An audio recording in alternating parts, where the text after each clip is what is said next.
Hello everyone, welcome to another episode from Chedexcel.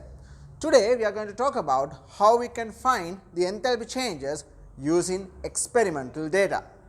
Now in the previous 3 videos I explained you how we can use the formation enthalpy data, combustion enthalpy data and the bond dissociation enthalpy data to find out the enthalpy change of a chemical reaction. So today we are going to use the experimental data and how we can apply them to calculate the enthalpy change of a chemical reaction. So I will put a link on the description as well as on the video, so you can go through the previous videos and check whether how we can find the enthalpy changes using the previous experimental, previous theoretical methods like formation, combustion and the bond dissociation. So today we are going to mainly look at how we can find the enthalpy change using the experimental data. Right. Now this commonly comes for unit 2 paper as well as unit 3 paper. So we will see what are the basic stuff that has that present in mainly in both of those papers. So mainly the enthalpy changes are found using the simple equation using Q equals mc delta T, right.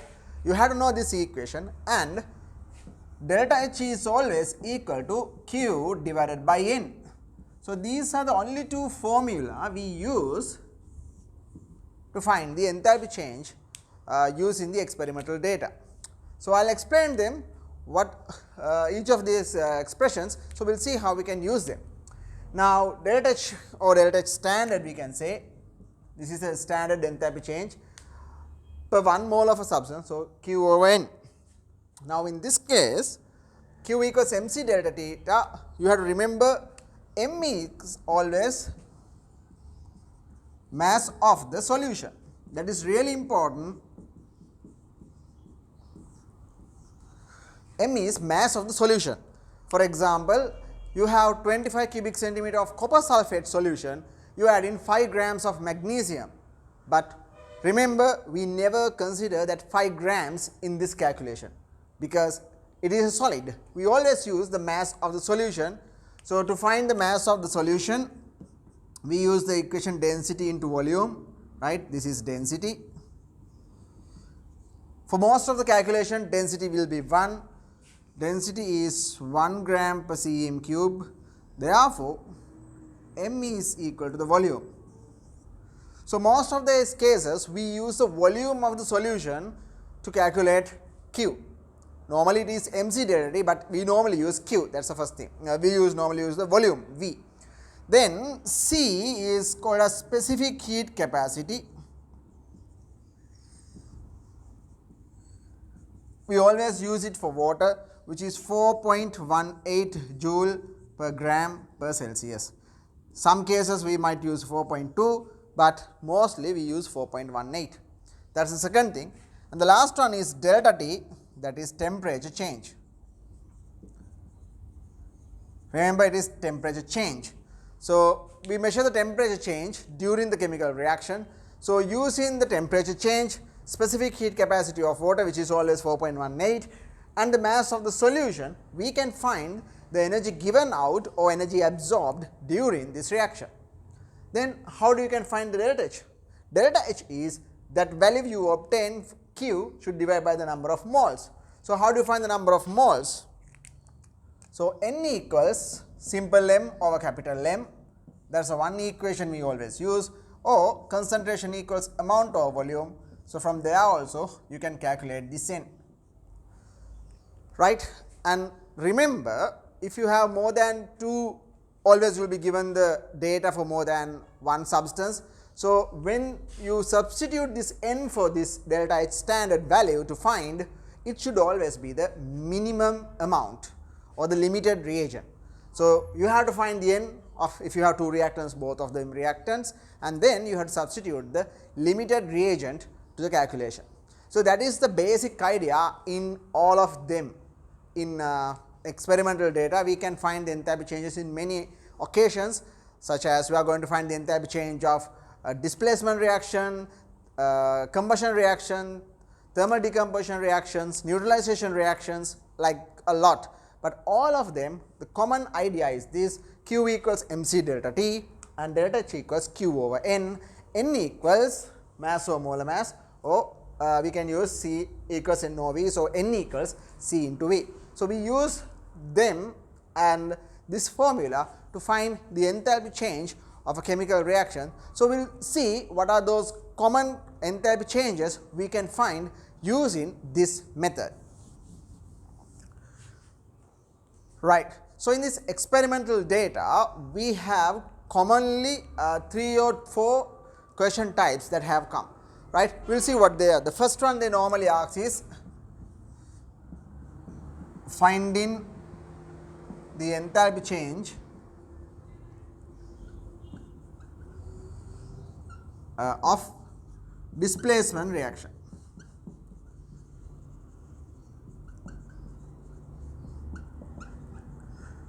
This is a very common thing they always ask. So what do we do here is we take a polystyrene cup and we have a stirrer here, or sometimes you can use the thermometer for this, right, polystyrene cup, and we add a solid here, and then what we do is we measure the temperature using the thermometer. This is a thermometer. So we do the reaction and we allow this reaction to happen and we measure the highest temperature reached. That is a very common way. The common question they ask, why do we use a polystyrene cup instead of a beaker? Because polystyrene cups are good thermal insulators, so it will minimize the heat loss. So how do we do this one? The very common example is the reaction with copper sulfate plus magnesium, that produce magnesium sulfate and copper. So what we do is we take a known volume of copper sulfate and we add the known mass of magnesium. Usually magnesium is in excess. So how do you know that magnesium is in excess? One thing you can see, the unreacted magnesium is there. Usually from a simple calculation you can get a larger mass and you can add them. So the common observation you can see in this particular reaction is you can see the copper sulfate turn to copper. So you will observe as a pink solid is formed, or you can write the brown solid is formed, and copper sulfate turns to copper means the blue color gets disappeared or it gets faded away. These are very common questions they have asked in this particular reaction. Then we measure the temperature and using the equation I told, Q equals mc delta T. M is always the mass of the solution. Let us say it is 25, then it is 25. C and delta T, we can find the Q. Then delta H would be Q over N. N is the normally the amount of copper sulfate, because that would be the limiting reagent, right. So this is a very common question, displacement reactions. Now in recent papers sometimes they have asked how do we can modify this. So rather than measuring the temperature at once, we can measure the temperature using a for a certain period of time, and we can measure the temperature. For example, in this particular one, they sometimes give us to fill or to draw the graph. So there you have the y-axis here, that would be temperature, and the x-axis would be the time. So to improve the experiment, rather than measuring the temperature at once, we measure the temperature for a certain time period. So 1, 2, 3, 4, 5, 6, 7, 8, let us say these are minutes. So we do the reaction for about 1 or 2 minutes to reach the room temperature for the solution, and then we add the solution, we add the magnesium. So when the magnesium add, if this is an exothermic reaction, the temperature would go like this, it increases and then start to decrease. So this is something we get. So what do we do here is we extrapolate this one and we extrapolate this one as well. We have to draw the best fit here, and then let us say this is the time you add, magnesium is added. If this is the time you add, what you have to do is you have to draw a perpendicular line from here, right, and then we extrapolate this again, and this would be the delta T. So, this is very common thing they ask in our paper for us to draw a graph and measure the delta T. This one even asked in MCQs as well. So, this is how we measure the delta T. You have to draw extrapolate the values you have, and then you have to draw a perpendicular line from the time where you added the solid. In this case, it is magnesium, right.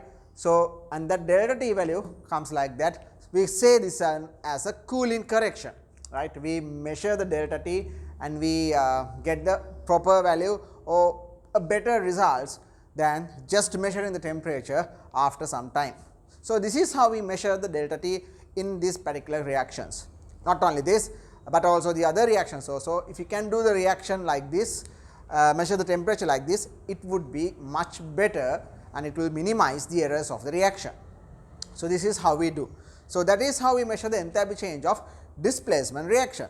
We just add the solid, measure the temperature for a certain period of time, draw the graph like this, gets the delta T. So, you know the mass of the solid solution because density into volume, and C is always 4.2 and delta T we found, and if you know the amount we can easily find because delta H equals Q over N, right. So, always I am writing it again, delta H equals Q over N, right.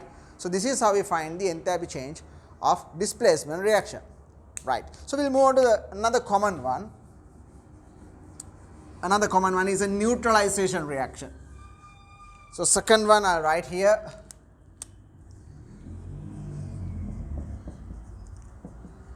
Neutralization reaction.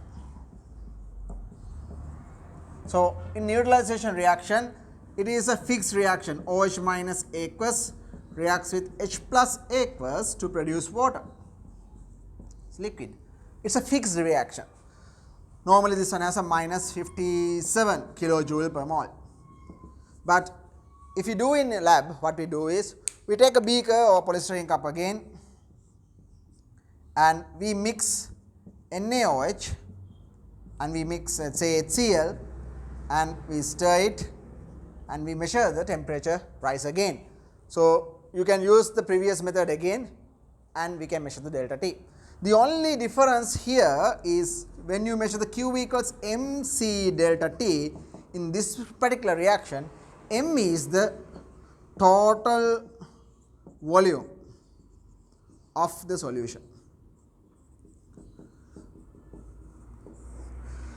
M is the total volume of the solution. In the previous case, the displacement reaction, we only use the volume of copper sulfate or the solution we have.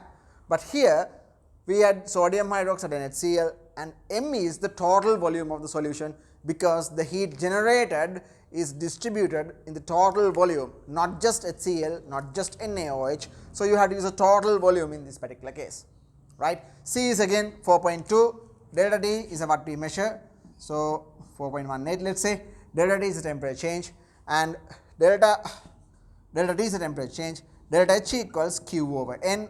N is here amount of, the limit in reagent. Always limit in reagent. So, if you have the same amount of HCl and NaOH, you can use any of them, but if you have larger amount of HCl than NaOH, you have to use the sodium hydroxide in this case, right. So, this is the second one. The idea is the same, only difference is you have to use the total volume of the solution when you are measuring them. That is number 2, right. The third one that commonly comes in this particular experimental methods is, third one, combustion. It is a very common one. So, what do we do in combustion enthalpy measurements is, we get the known volume of water, we put in a tripod and we heat it using a spirit burner. Using a spirit burner. We have a thermometer here, right. This is a thermometer, and we measure the temperature change, and what do we assume here is, we assume the energy given out by burning the fuel inside the spirit burner is absorbed by H2O. So, what are the measurements we have to take? We have to take 4 measurements in this particular one. We have to take the initial temperature, which is increased to T2, the final temperature of water. They have asked that as well, what are the measurements we have to take, T1 and T2. Then we have to measure the initial mass of the spirit burner and it dropped to M2. That's the second thing. So, if you know the initial mass and the final mass, this is the initial mass, this is the M2 is the final mass. Always final mass would be smaller than the initial mass because the fuel is being used up. So, when the fuel is used up, the mass should decrease, the temperature would increase. So, Q equals mc delta T as usual. Now, m is mass of water. It can be 100 cubic centimeter if you use, then it's 100 gram, 200 cubic centimeter if you use, it's 200 grams, like that. C is always 4.18, delta T is the temperature change, right. So, delta T in this case is T2 minus T1, T2 minus T1, right. Then amount is equal mass difference M1 M2. So, M1 will be the higher, M1 minus M2 divided by the molar mass of fuel. Let us say you use ethanol, then the molar mass of ethanol. If you use methanol, molar mass of methanol. Therefore, the delta H equals Q over N. That is the thing, right. This is a very common question they have asked in many past papers, how to measure the enthalpy change of combustion reaction. Now, in this particular one, there are 3 common errors or 3 common reasons why we have a less value than the data booklet value. 3 common reasons. The first reason is heat loss to the surrounding, right. You can put a insulator surrounding, but it's a very common answer they ask, heat loss to the surrounding. So, if the heat loss is there, always the measured amount Q would be less than the actual value. So, the delta H would be less. The other one is due to the evaporation of the fuel. The fuel get evaporated. So, normally you use a cap and seal this one once you finish the experiment. So, you measure the mass with the cap, and as soon as you stop the reaction or as soon as you stop the heating, you have to put the cap again and you measure the mass, because if the evaporation happens, this M2 would be much lower value. So, we assume more mass is being used up, but actually a less mass is being burnt. But if you don't put the cap, right, the evaporation will take place. So, the fuel will be evaporated. So, we assume more mass is used to produce that heat generation, which is not correct. So, if this mass difference becomes higher, N would be higher. If the denominator is higher, the delta H would be lower. So, that is the second reason. So, you always use a cap. So, the second common reason, evaporation of the fuel. Third one is the incomplete combustion. No matter how hard we try, always there is a possibility the reaction does not happen complete combustion, right. So, the data booklet values are given with the complete combustion data, but when we do this one in a lab, you can have incomplete combustion, even though it is open, and if you have plenty of oxygen in the surrounding, there is a possibility, because when the incomplete combustion is taken place, you can see a black solid is formed. We call it as carbon soot, SUIT, right. You can see the formation of SOOT. SUIT is the the suit where you wear. So, you can see SOOT, carbon soot would be formed, right. So, that is also due to the incomplete combustion. So, the 3 common reasons why we didn't get or why we wouldn't get the exact answer of the data booklet value is heat loss to the surrounding, incomplete combustion, and the evaporation of the fuel, right. So, that is the third one. So, we will come to the final one, and that is thermal decomposition reaction. How do we use this one to find the enthalpy change of thermal decomposition? The fourth one is thermal decomposition or decomposition reaction. How to find the thermal decomposition reactions? Now, the common question they ask, for example, let us say NaHCO3. We want to find the enthalpy change of this particular reaction, sodium carbonate and H. it is impossible to measure the enthalpy change of this reaction directly. The main thing is, they commonly ask, why can't we measure the temperature of this particular reaction? The reason is, it is impossible to measure the temperature while heating a substance. We have to heat this one, and during the heating we have to supply the energy not only to break this substance, but also to heat the container, to heat the surrounding. And when you boil water, right, using a gas cooker, you can feel the energy is there, right. So we can't measure the enthalpy change directly of this particular reaction because it is impossible to measure the temperature while heating a substance. Okay. So to measure it properly, then what do? We use a Hess cycle for this one. So it's somewhat different than the other three methods. So we use a Hess cycle. So how do we do this one? This is how we do. You get the substance or the solid before you heat it, and you react it with HCl. You react with the acid, NaCl plus CO2 and H2O. This is the reaction. So you measure Q of this one, MC delta T. So this is M is the volume of HCl because that is the aqueous solution, right. Q equals MC delta T. So here M equals MHCl, I say. Then delta H would be Q over N. In this case, N would be the amount of NaHCO3. So you get a known mass of NaHCO3 and you react with acid and get the enthalpy change using this method, right. Then what you do is, you get another sample of Na2CO3, right. So I will write it over here. You can get another sample of Na2CO3 and you react with HCl and NaCl, CO2 and H2O, right. So then Q equals again amount of mass of HCl, C into delta T, delta H equals Q over N, amount of Na2CO3. I said this is delta H2, I said this is delta H1. So you measure before and after the thermal decomposition, you measure the enthalpy change using acid, right. So we didn't find the enthalpy change of this particular reaction yet, but that is our target. So to come up to that, what do is, we get the mass of NaHCO3 and known mass and we react with an acid. We get a known mass of Na2CO3 and we react with an acid. So we get the enthalpy change of two different reactions. That is not what we want, but we measure the enthalpy change of two different reactions. Then what we do? Once you find the delta H1 and delta H2, we can construct a Hess cycle like this.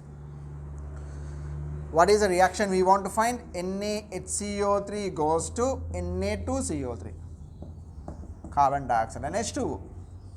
To find the enthalpy change of this particular reaction, what do is, we construct the Hess cycle. Why? We react this one with HCl. The product is NaCl, CO2 and H2O. We react this one with HCl. The product is NaCl, CO2 and H2O. We have to balance this one because with Na2CO3 we need 2 HCl. So you have to have 2 here. If you use 2 HCl, you have to have 2 here. So when you balance it, you have to have 2 here, the balancing part, 2, 2, 2. Right. So this is the common products we have. Then what is the thing? NaHCO3 with HCl, we found it as delta H1. This is delta H1, but I have 2 moles. We measure only for 1 mole. So delta H1 into 2. Na2CO3 with 2 HCl we found, that is delta H2. And this is what we want. So after that we can apply the Hess's law. So when you apply the Hess's law for that particular one, delta RH plus delta H2, that is equal to 2 into delta H1. Then delta RH can be found delta H1 minus delta H2. So it comes like this for NaHCO3. For anything else, it will be different. You might not have to have 2 times, but the idea is the same. So if you want to find the enthalpy change of thermal decomposition reaction, what do is, we take the solid before and after the decomposition and we react it with an acid and we measure the enthalpy change with those two reactions. And then we construct the Hess cycle, and using the Hess cycle we can find the enthalpy change of decomposition. Right. So, that is the common idea. That is how we do the enthalpy changes of this thermal decomposition reaction. So, if I summarize what I did, we discussed how we can find the enthalpy change of a chemical reaction using the experimental data. There the common idea is Q equals mc delta T, where m is the mass of the solution, C is the specific heat capacity, usually 4.2, delta T is the temperature change, and then you have to divide that value by the amount. Amount is normally the limited substance, limited reagent. So, from that method we can find the enthalpy change of displacement reaction. In there we discussed that you have to draw a graph in order to get a much better answer or to minimize the errors. Right? We draw a graph to measure the temperature properly. Same method we can apply for the neutralization reaction. Only difference there was you have to use the total volume of the solution. Then third one is combustion reactions, and there what we do is we burn a non-volume, or we burned a fuel in a spirit burner, and we assume the temperature given out or the heat given out by combustion is the one which absorbed by water to increase its temperature. So, then we again use the Q equals mc delta T and find that one. And the last what we did was the thermal decomposition reactions. In thermal decomposition reactions, we have to get a mass of before and after the thermal decomposition, and we react it with an acid and we construct a Hess cycle to find the enthalpy change. And once we use the enthalpy change from those two reactions, we can construct the Hess cycle and get the enthalpy change. So, I quickly explained how we do those stuff. So, when you discuss papers, right, I will explain them again, but this is how we can measure the enthalpy change of a chemical reaction using the experimental data. The summary is, what you have to remember is Q equals mc delta T, delta H equals Q over N, N is the amount of the limited substance, right. So, that is the rough idea, and that this video concludes the energetics chapter that we started.